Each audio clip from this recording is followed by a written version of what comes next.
দর্শক, এই মুহূর্তে তিস্তা পারে আছেন আমাদের সহকর্মী মাহমুদ রাফিন, এবং রাফিনের কাছ থেকে জেনে নিতে চাইব, দীর্ঘদিনেও তিস্তা মহাপরিকল্পনা বাস্তবায়ন হয়নি। স্থানীয়রা বিষয়টা কিভাবে দেখছেন?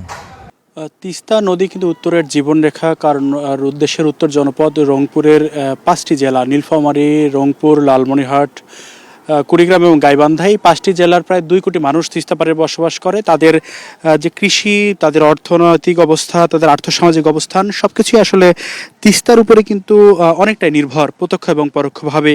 এই তিস্তাকে ঘিরে কিন্তু এই অঞ্চলের মানুষের স্বপ্ন দেখা, এই অঞ্চলের মানুষের জীবনযাপন সবকিছুই।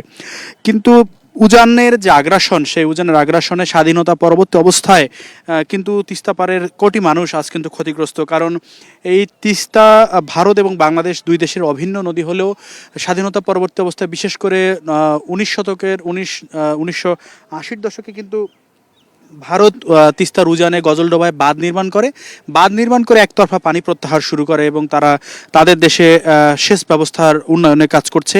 তারপর থেকেই মূলত তিস্তার নদীর যে বাংলাদেশ অংশ, সেখানে শুষ্ক মৌসুমে তারা একতরফা পানি প্রত্যাহার করে বাংলাদেশ অংশে যে 115 কিলোমিটার তিস্তা, সেদিকে কিন্তু তারা মরুতে রূপান্তরিত করে, এবং তিস্তা নদীতে কিন্তু আসলে পানি থাকে না।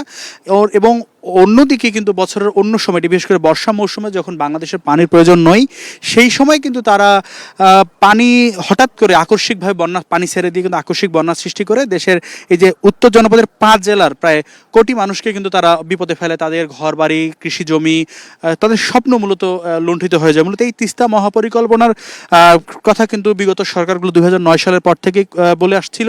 বিভিন্ন নির্বাচনের আগে ইশতেহারে বিভিন্ন সময় কিন্তু স্বপ্ন দেখিয়েছে। আমরা যেটি দেখেছি যে আওয়ামী লীগ সরকার বিগত দিনে 2016 কিন্তু তিস্তা মহাপরিকল্পনার কাজ শুরু করে, এবং 2019-এ চীনের প্রতিষ্ঠান পাওয়ার চায়না তারা একটি প্রতিবেদন জমা দেয়। এরপরে কিন্তু শেখ হাসিনা সরকার ভারত এবং চীনের যে রাজনৈতিক টানাপোড়েন, সেখানে এই কাজটি এগিয়ে নেয়নি। অন্তর্বর্তীকালীন সরকার 5 আগস্ট পরবর্তী রাজনৈতিক অবস্থায় তারা এই প্রকল্পের কাজ তার এগিয়ে নেওয়ার চেষ্টা করে। সেই কাজটি কিন্তু এখন পর্যন্ত আমরা দৃশ্যমান কোনো কিছু দেখতে পাচ্ছি না। গত 19শে জানুয়ারি বাংলাদেশে নিযুক্ত চীনের যে রাষ্ট্রদূত তিনি এবং বাংলাদেশের পানি সম্পদ উপদেষ্টা কাউনিয়া তিস্তা সেতু এলাকা পরিদর্শন করে জানিয়েছেন যে খুব শীঘ্রই তারা আসলে এই কাজটি তারা শুরু করতে চান। তবে স্থানীয় বাসিন্দা এবং তিস্তা আন্দোলনের সাথে জড়িত তারা আসলে তেমন আশার কোনো আশা।